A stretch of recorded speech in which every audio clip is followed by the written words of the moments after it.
விடுதலை சிறுத்தைகள் கூடுதல் தொகுதி கொடுக்கறது நமக்கு பலன் தான். ஒரு மிகப்பெரிய பாதுகாப்பு தான் அந்த கூட்டணிக்கு, இந்த நாட்டுக்கே பாதுகாப்பு அப்படின்றத திமுக காரங்களே பேசுறதே எங்க காதால நான் கேட்டேன். தலைவர் எழுச்சி தமிழர் அவர்கள் யார்கிட்ட நட்பா இருக்கிறாங்களோ, யார்கிட்ட கூட்டணியில் இருக்கிறாங்களோ, அந்த கூட்டணிக்கு ஒரு துளி கூட ஊறு விளைவிக்கிற வேலையை செய்ய மாட்டாங்க. திராவிட முன்னேற்ற கழகத்தோட கூட்டணி என்ற பேச்சுக்கு முன்னாலேயே இன்னைக்கு இருக்கிற சூழ்நிலையில மத வெறியும் சாதி வெறியும் படு மோசமான ஒரு சூழ்நிலையில் இந்த மக்களை பிரிச்சாள்ற ஒரு நிலைமை இங்கே இருந்துக்கிட்டு இருக்கு. பிஜேபி, பாமக இது ரெண்டும் மக்களை பிரிக்கிற ஒரு அரசியல் சக்தியாக அங்கே இருக்கிறாங்க. பிஜேபி இந்த நாட்டுக்குள்ளே வந்தால் என்னென்னலாம் கெடுதல்கள் வரும், அவங்க என்னெல்லாம் செய்கிறதுக்கு இங்கே முயற்சி பண்ணுறாங்க அப்படின்றத பல மேடைகளில் பல கூட்டங்களில் ஊடகவியலாளர்கள் முன்னால் மிக தெளிவாக தலைவர் எழுச்சி தமிழர் அவர்கள் இந்த செய்திகளை எல்லாம் எடுத்து சொல்லியிருக்கிறாங்க. பிஜேபியில் பயணம் பண்ணணும்னு நினச்சவங்க கூட பிஜேபி மிகப்பெரிய ஆபத்தான ஒரு கட்சி, அது அந்த கட்சி தமிழ்நாட்டுக்கு பேராபத்தை எதிர்காலத்தில் விளைவிக்கும். தலைவர் திருமாவளவன் எழுச்சி தமிழர் சொல்கிறதெல்லாம் உண்மைதான் அப்படின்றத மெல்ல மெல்ல புரிஞ்சுக்கிற ஆரம்பித்தாங்க. நீங்கள் செங்கோட்டையனை கூட எடுத்துங்க, அவருக்கு இடம் இல்லாமல் அங்கே போய் சேர்ந்தார். இந்த மாதிரி இப்போ அரசியல் யார் எவ்வளோ பெரிய ஆட்களாக இருந்தாலும் ஒரு ஆப்ஷனாக தாவேக்கா இருக்குது. அதை காரணம் காட்டியே இங்கே டிமாண்டை அதிகமாக ஆக்குறாங்க. விஜய் அவர்களும் ஆரம்ப காலகட்டத்திலேருந்து உங்களுடைய தலைவரோட பேசணும், பயணிக்கணும், ஒரு புத்தக வெளியீட்டுலாம் கலந்துக்கணும், இந்த மாதிரியான நிறைய முயற்சி பண்ணாங்க. அந்த அந்த வகையில் தான் நான் இந்த கேள்வியை உங்ககிட்ட நான் முன் வச்சேன். விஜய் மட்டும் இல்லை, இந்த நாட்டில் இருக்கிற எல்லா தலைவர்களுமே எங்கள் தலைவர் எழுச்சி தமிழரோட பயணம் செய்யணும்னு விரும்புவாங்க. அவருடைய இந்த மக்களுக்காக உழைச்சிக்கிட்டு இருக்க அந்த தியாக குணம் இவைகள் எல்லாம் எல்லா தலைவர்களுக்கும் தலைவரை பிடிக்கும். இந்த தொகுதி பங்கீடு முடிவாகிறதுக்கு முன்னாடிலாம் உங்கள் தலைவர் ஃபேஸ்புக் நேரலையில் நிறைய பகிர்ந்தார், நிறைய தகவல்களை பகிர்ந்தார். அதில் என்ன சொல்லியிருந்தாருன்னா, நமக்கு சொற்பமான சீட்டுகள் தான் கிடைக்கும், நேர்காணல்லாம் கிடையாது அப்படின்ற மாதிரிலாம் நிறையா பேசியிருந்தார். அது மட்டும் இல்லாமல் நம்மளை வளர்த்து விடுறதுக்குன்றது யாருமே கிடையாது, நம்மளை பின்னோக்கி இருக்கணும் தான் அந்த மாதிரியான இன்னும் சூழ்ச்சிகள் நடந்துகிட்ருக்கலாம் பேசியிருந்தார். அந்த மாதிரியான சூழல் இன்னும் இருக்குதுங்களா? என்ன மாதிரி அப்படி பிரச்சனைகள் உங்களுக்கு இருக்குது? எங்களுக்கு தெரிஞ்ச அளவில் அம்பேத்கரை நாங்கள் நேரம் பார்த்ததில்ல, அயோத்திதாச பண்டிதரை பார்த்ததில்லை, ரெட்டமலை சீனிவாசனை பார்த்ததில்லை, தந்தை பெரியார் அவர்களை கூட நாங்கள்லாம் பார்த்ததில்லை. இவர்களுடைய ஒட்டுமொத்த உருவமாக தான் இன்றைக்கி இந்த மண்ணில் அவர் நடமாடிக்கிட்டு இருக்கார். அப்படி தான் நாங்கள் பார்த்துட்ருக்கோம். திமுக, விசிக இந்த தொகுதி பங்கீடு குறித்து இழுபறி என்கின்ற செய்தி தினம்தோறும் பார்த்துட்டு இருந்தோம். அறிவாலயத்துக்கு போகிறது, அப்புறம் இழுபறி நாங்கள் இரட்டை இலக்கில் தான் போட்டியிடுவோம் அப்படின்ற மாதிரியான செய்திகள் தொடர்ச்சியாக வந்துட்டு இருந்தது. ஆனால் இன்றைக்கி அது முற்றுப்புள்ளியாக இருக்குது. ஆனால் நேற்று வரைக்கும் நீங்கள் உங்களுடைய தீர்மானமே என்னவாக இருந்ததுன்னா, இரட்டை இலக்கில் தீர்மானம் போட்டிருந்தீங்க, 28 ராஜ்யசபா இதெல்லாம் கேட்டிருந்தீங்க. ஆனால் இரட்டை இலக்கில் கேட்டுட்டு இன்றைக்கி 8 தொகுதிக்கு ஒப்பந்தம் கையெழுத்தாயிருக்குது. ஏன் சார் இந்த முடிவு? ஏன்னா நேற்றுக்கு தேமுதிக உங்களோட இப்போ தான் வர்றாங்க, நீங்கள் எத்தனை ஆண்டுகளாக பயணிக்கிறீங்க, ஆனால் அவங்களுக்கு 10 முதல் 12 தொகுதிங்கிற அளவுக்கு தகவல் இருக்குது. ஆனால் நீங்கள் 8ஓட முடிச்சிட்ருக்கீங்களே, என்ன காரணம்? தலைவர் எழுச்சி தமிழர்கள் ஆரம்பத்திலிருந்து ரொம்ப தெளிவாக இதுக்கு விளக்கம் சொல்லிக்கிட்டே வராங்க. எப்படின்னா, திராவிட முன்னேற்ற கழகத்தோட கூட்டணி என்ற பேச்சுக்கு முன்னாலேயே இந்த நாட்டில், தமிழ்நாட்டில் இன்றைக்கி இருக்கிற சூழ்நிலையில் மத வெறியும் சாதி வெறியும் படு மோசமான ஒரு சூழ்நிலையில் இந்த மக்களை பிரிச்சாள்ற ஒரு நிலைமை இங்கே இருந்துக்கிட்டு இருக்கு. குறிப்பாக சொல்லணும்னா பிஜேபி, பாமக இது ரெண்டும் மக்களை பிரிக்கிற ஒரு அரசியல் சக்தியாக அங்கே இருக்கிறாங்க. பிஜேபி இந்த நாட்டுக்குள்ளே வந்தால் என்னென்னலாம் கெடுதல்கள் வரும், அவங்க என்னெல்லாம் செய்கிறதுக்கு இங்கே முயற்சி பண்ணுறாங்க அப்படின்றத பல மேடைகளில் பல கூட்டங்களில் உங்களை மாதிரி ஊடகவியலாளர்கள் முன்னால் மிக தெளிவாக தலைவர் எழுச்சி தமிழர் அவர்கள் இந்த செய்திகளை எல்லாம் எடுத்து சொல்லியிருக்கிறாங்க. இன்றைக்கி நம்ம முன்னால் இருக்கிற பெரிய விஷயமே என்னென்னு கேட்டிங்கன்னா, தமிழக மண்ணில் பிஜேபி காலுன்றதுக்கு மிகப்பெரிய முயற்சி எடுக்கிறாங்க. அதுக்காக அவங்க என்ன விலை வேண்டாலும் கொடுக்கறதுக்கு முயற்சி எடுக்கிறாங்க. இல்லை, அதுக்கு விசிகா மட்டும் தான் எதிர்த்து நிற்கணுமா, நீங்கள் உங்களுக்குள்ளே காம்ப்ரமைஸ் பண்ணிக்கணுமா அப்படின்ற கேள்வி எழும்புதில். இப்போ பல கட்சிகள் இருக்குது, தேமுதிகலாம் அவங்க அந்த கூட்டணிலேருந்து வந்தவங்க தான். அப்போ அவங்க ஒரு எந்த வித இது இல்லாமல் நீங்கள் மட்டும் தொடர்ச்சியாக நாங்கள் பாஜக எதிர்ப்புன்னு சொல்லிட்டு நீங்கள் உங்களையே குறைச்சிப்பீங்களா அப்படின்ற கேள்வி எழும்புதில்லை. இல்லை, நம்ம அப்படி பார்க்குறத விட இன்றைக்கி இடதுசாரிகள் சிபிஐ, சிபிஎம் அவங்க இதுக்கு முன்னால் 6 தொகுதிகள் தான் வாங்கியிருந்தாங்க, தலா 6 தொகுதி எல்லாரும். இன்றைக்கி அவங்களும் வந்து தங்களை வந்து குறைச்சி 5 தொகுதிக்கு அவங்க வந்து உட்பட்டு இந்த தேர்தலை சந்திக்கிறாங்க. இல்லை சார், அது அப்போ நீங்கள் சொல்கிறது எல்லாமே கரெக்டு தான். இடதுசாரி கட்சிகள் எல்லாமே மதவாதத்தை எதிர்த்து நிற்கிறீங்க, களமாடுறீங்க, எல்லாம் கரெக்டு தான். ஆனால் இப்போ திமுகவும் அதே சித்தாந்தத்தை இருக்கக்கூடிய ஒரு கட்சி தானே. அப்போ உங்களுக்கு தானே முக்கியத்துவம் கொடுக்கணும். எதை சொல்கிறீங்க? திமுகவும் அதே சித்தாந்தம், மதவாதத்தை எதிர்க்கக்கூடிய சித்தாந்தத்தில் இருக்கவங்க தானே, இடதுசாரியை பயணிக்கிறவங்க தானே. அப்போ உங்களை போன்ற கட்சிகளுக்கு தானே முக்கியத்துவம் கொடுக்கணும், உங்களுக்கு தானே கூடுதலான தொகுதிகளை கொடுக்கணுன்ற கேள்வி எழும்புதில்ல. இல்லை, அதுதான். இப்போ இடதுசாரிகள் வந்து 6 தொகுதி வாங்கினவங்க ஒரு தொகுதியை குறைச்சிக்கிட்டு 5 தொகுதியாக தங்களை வந்து தேர்தல் களத்தில் நின்றுக்கிட்டாங்க. இன்னைக்கு விடுதலை சிறுத்தைகளுக்கு ஏன் 8 தொகுதி கொடுத்தீங்கன்னா அவங்க கேட்கல. ஓகே, கேட்கல. விடுதலை சிறுத்தைகளுக்கு வந்து கூடுதலாக கொடுக்குறத வந்து மக்கள் விரும்புகிறாங்க.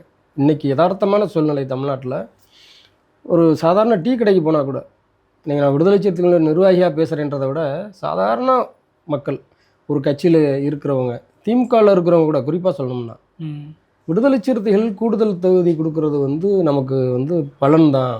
ஆமாம், அது எல்லாரோட கொடுக்கறது வந்து ஒரு மிகப்பெரிய பாதுகாப்பு தான் அந்த கூட்டணிக்கு, இந்த நாட்டுக்கே பாதுகாப்பு அப்படின்றத திமுக காரங்களே பேசுகிறதே எங்கள் காதால் நான் கேட்டிருக்கேன். ஆமாம், கேட்டிருக்கோம்.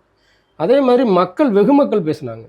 இன்றைக்கி சாதியாக வந்து இந்த மக்கள் பிரிஞ்சிடக்கூடாது, இந்த மக்கள் மோதிக்கிறக்கூடாதுன்னு நினைக்கிறோம்ல, அந்த மக்களே நம்ம வந்து யாரெல்லாம் வந்து பிஜேபியில் பயணம் பண்ணணும்னு நினச்சவங்க கூட, பிஜேபி வந்து மிகப்பெரிய ஆபத்தான ஒரு கட்சி, அது அந்த கட்சி வந்து தமிழ்நாட்டுக்கு பேராபத்தை எதிர்காலத்தில் விளைவிக்கும், தலைவர் திருமாவளவன் எழுச்சி தமிழர் சொல்கிறதெல்லாம் உண்மைதான் அப்படின்றத மெல்ல மெல்ல புரிஞ்சுக்கிற ஆரம்பித்தாங்க.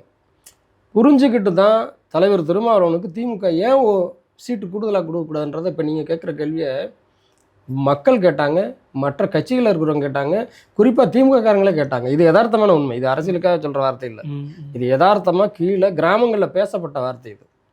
அப்போ தலைவர் தான் வந்து இன்றைக்கி இருக்கிற மதவாத பிஜேபியை வந்து வேற இருக்கிற எதிர்த்து நிற்கிற ஒரு மிகப்பெரிய ஆளுமையுள்ள தலைவர்ன்றதை வந்து மக்கள் ஏற்றுக்கிட்டாங்க. அந்த அடிப்படையில் தான் வந்து விடுதலை சிறுத்தைகள் வந்து அதிகமான தொகுதியில் போட்டியிடணும்னு அவங்க விரும்பினாங்க. இப்போ நீங்கள் கேட்குறது என்ன கேட்குறீங்கன்னா, 8 தொகுதிக்கு மேலே கொடுத்துருக்கலாம்ல. உங்களோட இதே வந்து நேற்று வரைக்கும் தீர்மானம் இரட்டை இலக்கு. எங்கள் தலைவர் 12 தொகுதி வரை வந்து கேட்டாங்கன்றது எல்லாருக்கும் தெரியும். ஓகே, 12 தொகுதி வரலும் கேட்டாங்க. 10 தொகுதியாவது வந்து இறுதி பண்ணுவாங்கன்றதை நினச்சாங்க. அப்படி ஒரு வேளை கூட்டணியில் வந்து இந்த தொகுதினால இழுபறி, இவங்களுக்குள்ளே வந்து பிளவு அப்படின்றது வந்து விடுதலை சிறுத்தைகளால் வந்துடக்கூடாது அப்படின்றத தலைவர் எழுச்சி தமிழர் அவர்கள் மிக மிக கவனமாக இருந்தாங்க. ஓகே, ரொம்ப கவனமாக இருந்தாங்க. இல்லை சார், இப்போ தேசியவாத இப்போ காங்கிரஸ்லாம் இவ்வளோ தேசிய அளவில் இருக்கக்கூடிய ஒரு கட்சி, அவங்க சிறிய கட்சி, நேற்றைக்கு வந்த தாவேக்காவுடன் கூட்டணி வைக்க போகிறன்ற ஒரு பிம்பத்தை உருவாக்கி அதை ஒரு திமுக கிட்ட ஒரு அச்சத்தை ஏற்படுத்தி அவங்க டிமாண்ட் பண்ணி வாங்கியிருக்கிறாங்களே. அப்போ உங்களுக்கு ஆரம்பத்திலே தாவேக்கா வந்ததுக்கு உடனே அவங்களாம் என்ன ஓப்பன் ஸ்டேட்மெண்ட்டு, ஆட்சியிலையும் பங்கு அதிகாரத்திலையும் பங்கு அப்படின்ற மாதிரியான செய்திகள்லாம் நீங்கள் பார்த்துருப்பீங்க. அப்படி இருக்கும் பொழுது நீங்கள் அப்போ இந்த மாதிரியான கட்சிகளோட இது பண்ணுறது, டிமாண்ட் பண்ணுறன்ற மாதிரி நீங்களும் காங்கிரஸ் பண்ண மாதிரி பண்ணியிருக்கலாம்ல. இல்லை, காங்கிரஸ் பண்ணது மாதிரி பண்ணுறதுன்னா அதான் ஆரம்பத்திலே சொன்னேன் உங்கள்கிட்ட. தலைவர் எழுச்சி தமிழர் அவர்கள் யார்கிட்ட வந்து நட்பாக இருக்கிறாங்களோ, யார்கிட்ட கூட்டணியில் இருக்கிறாங்களோ, அந்த கூட்டணிக்கு ஒரு துளி கூட ஊறு விளைவிக்கிற வேலையை செய்யவே மாட்டாங்க. ஓகே, நீங்கள் ஆரம்ப காலத்திலேருந்து பார்த்துருப்பீங்க. ஒரு உதாரணத்துக்கு சொல்லணும்னா, செல்வி ஜெயலலிதா அவர்கள்ட்ட வந்து கூட்டணி வச்சுருந்தோம் விடுதலை சிறுத்தைகள் வந்து. அப்போ கூட வந்து வெளியேறது மாதிரி ஒரு சூழல் உருவாச்சு. உள்ளாட்சி தேர்தலில் சீட்டு பிரச்சனையாகி வெளியேற மாதிரி. அப்போ கூட வந்து அவங்க என்ன சொன்னாங்கன்னா, தம்பி அவசரப்பட்டார் திருமாவளவன், அவர் இந்த கூட்டணியிலே இருந்திருக்கணும், பரவாயில்ல அவர் எங்கே இருந்தாலும் வாழ்க அப்படின்ற ஒரு வார்த்தையை வந்து சொன்னாங்க. அவங்க இதுவரை எந்த தலைவர்களும் எந்த கட்சியும் தன்னை விட்டு பிரிஞ்சு போனவங்கள அப்படி சொன்னதாக வரலாறே இல்லைன்றாங்க. ஓகே, வரலாறே இல்லைன்றாங்க. அப்படி யாரோட தலைவர் வந்து கூட்டணி வச்சாலும் சரி, அந்த கூட்டணிக்கு வந்து ரொம்ப ரொம்ப நம்பகத்தன்மையுள்ள ஒரு தலைவராக விளங்குவாங்க. அப்படி தான் இதுவரை வந்து தலைவர் எழுச்சி தமிழர் அவர்கள் வந்து இருந்துக்கிட்டு இருக்காங்க. அதனால வந்து காங்கிரஸ் வந்து தாவை கட்ட போகிறது மாதிரி இருந்தாங்க, நீங்கள் ஏன் இப்படி செஞ்சிடக்கூடாது அப்படின்னா அது எந்த வகையிலும் பொருத்தமான கேள்வியாகவே இல்லை. முதல்ல அப்படிப்பட்ட தலைவரும் எழுச்சி தமிழர் இல்லை, அப்படிப்பட்ட கட்சியும் விடுதலை சிறுத்தைகள் இல்லை. ஓகே, இல்லை, ஏன்னா இப்போ இது பொருத்தமான கேள்வி இல்லைன்னு நீங்கள் சொல்கிறீங்க. ஆனால் எல்லாருமே இந்த கட்சியை யூஸ் பண்ணிக்கிட்டு இப்போ யாராக இருந்தாலுமே, இப்போ பெரிய பெரிய நீங்கள் செங்கோட்டையனை கூட எடுத்துங்க, அவருக்கு இடம் இல்லாமல் அங்கே போய் சேர்ந்தார். இந்த மாதிரி இப்போ அரசியல் யார் எவ்வளோ பெரிய ஆட்களாக இருந்தாலும் ஒரு ஆப்ஷனாக தாவேக்கா இருக்குது. அதை காரணம் காட்டியே இங்கே டிமாண்டை அதிகமாக ஆக்குறாங்க. அதனால தான் நான் இந்த கேள்வி உங்ககிட்ட முன் வச்சேன். அது இல்லாமல் விஜய் அவர்களும் ஆரம்ப காலகட்டத்திலேருந்து உங்களுடைய தலைவரோட பேசணும், பயணிக்கணும், ஒரு புத்தக வெளியீட்டு விழாலாம் கலந்துக்கணும், இந்த மாதிரியான நிறைய முயற்சி பண்ணாங்க. அந்த அந்த வகையில் தான் நான் இந்த கேள்வியை உங்ககிட்ட நான் முன் வச்சேன்.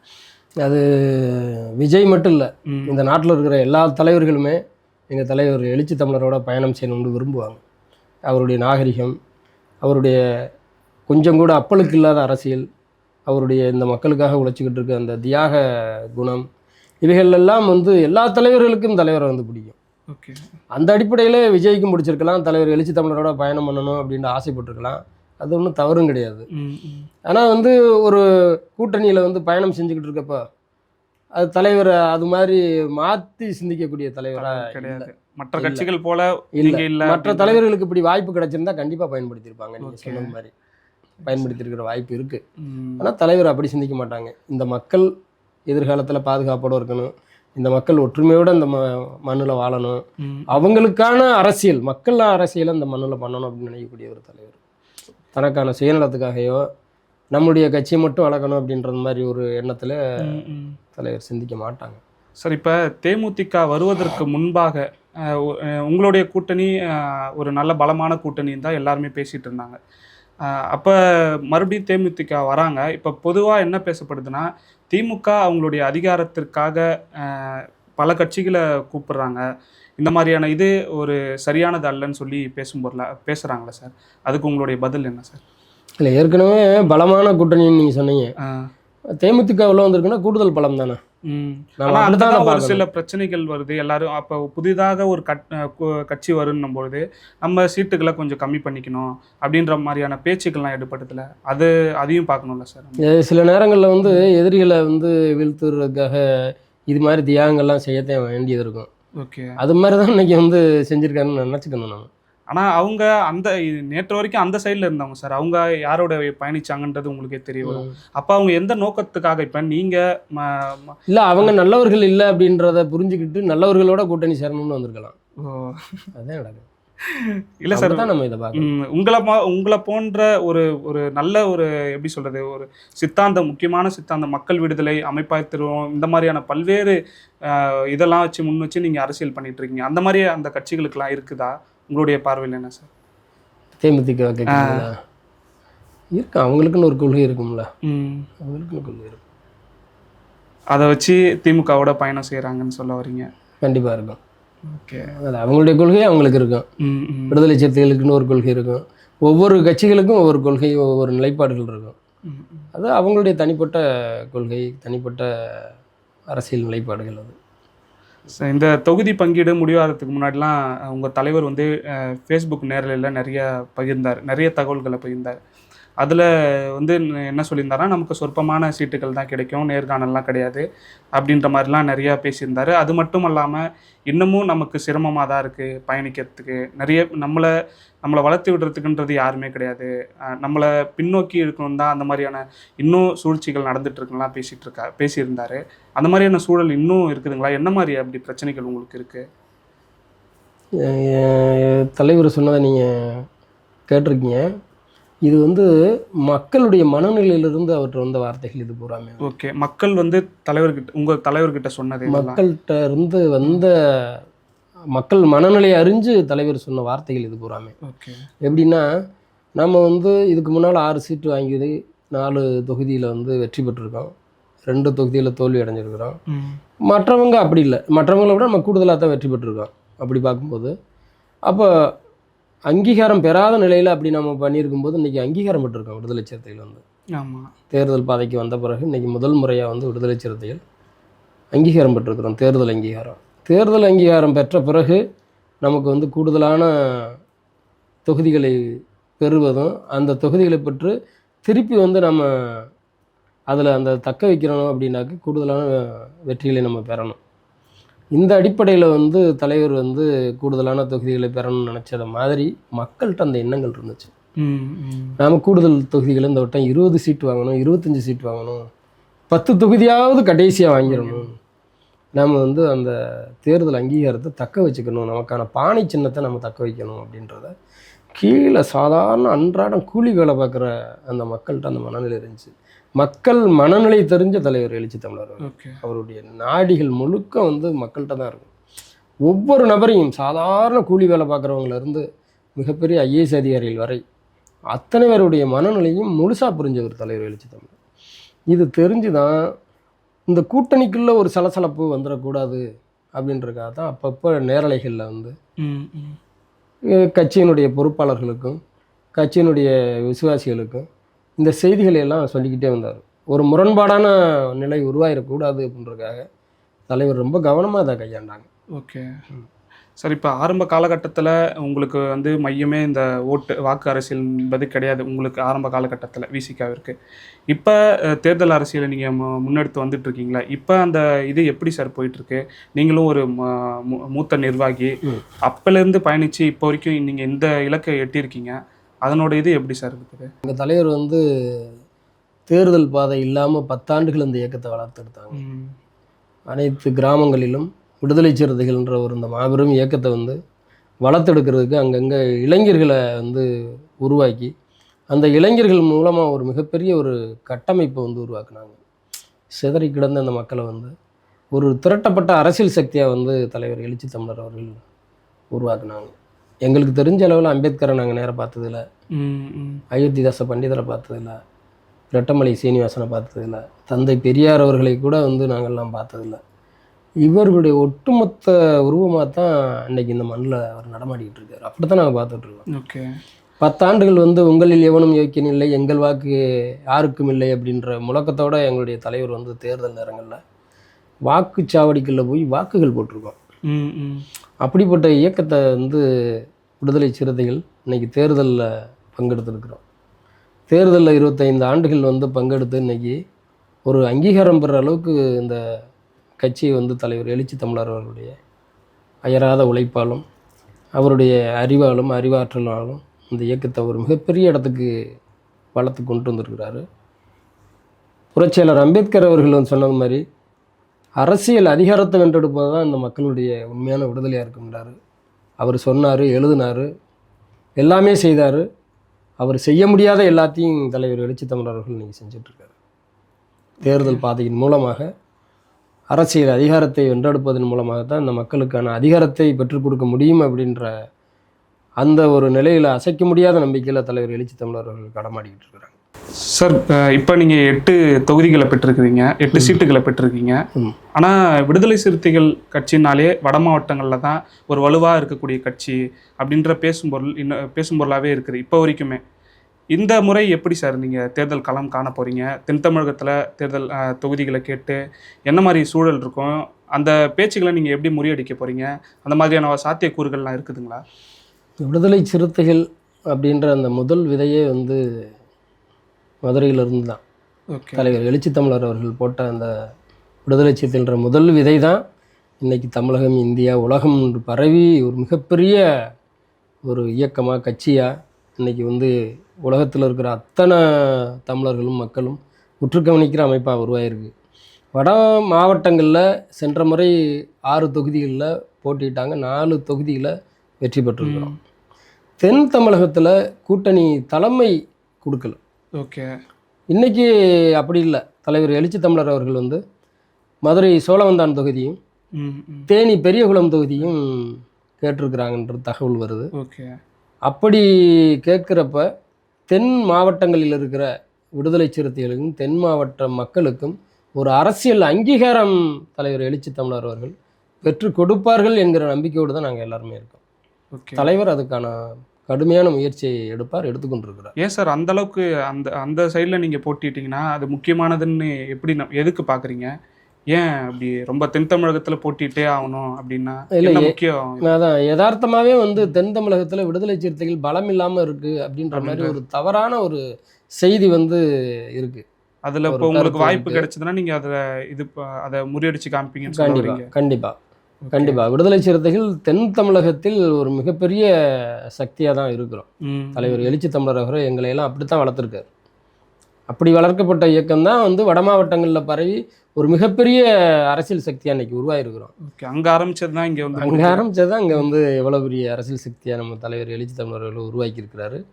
வட மாவட்டங்களில் கொடுக்குற தொகுதியை போல் நான் சொன்ன அந்த சோழவந்தான் தொகுதியும் தேனி பெரியகுளம் தொகுதியும் தலைவர் எழுச்சி தமிழர் அவர்கள் இந்த முறை பெற்றுத்தருவார்கள் என்கிற பெரிய ஏக்கத்தோடும் நம்பிக்கையோடும் அனைவரும் காத்து கொண்டு இருக்கிறோம். பொறுத்திருந்து பார்ப்போம் சார் என்ன நடக்குதுன்னு.